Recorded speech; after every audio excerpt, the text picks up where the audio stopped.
தான மகிமையெல்லாம் நிறைய சொல்லப்பட்டிருக்கே. 10 கோதான சமவு ஹரவாகன விஷோத்சர்ஜன்.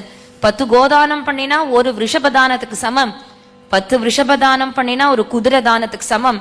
10 குதிரைய தானம் பண்ணா ஒரு யானைய தானத்துக்கு பண்ண சமம். 10 யானைய தானம் பண்ணா ஒரு யாகம் பண்ணத்துக்கு சமம். 10 யாகம் பண்றதுக்கு சமம் ஒரே ஒரு ஹரிபக்தருக்கு தன்னோட பெண்ணை கன்னிகா தானமா பண்ணி கொடுக்கறதுக்கு சமம்.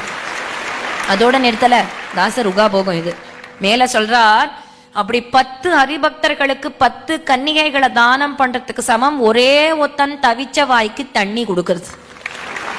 ஒத்தன் அம்மா தாகம்மா தாகம் அப்படின்னு சொல்லின்னு வந்தா அவனோட தவிச்ச வாய்க்கு தண்ணீர் கொடுக்கறது இவ்வளவு புண்ணியமா.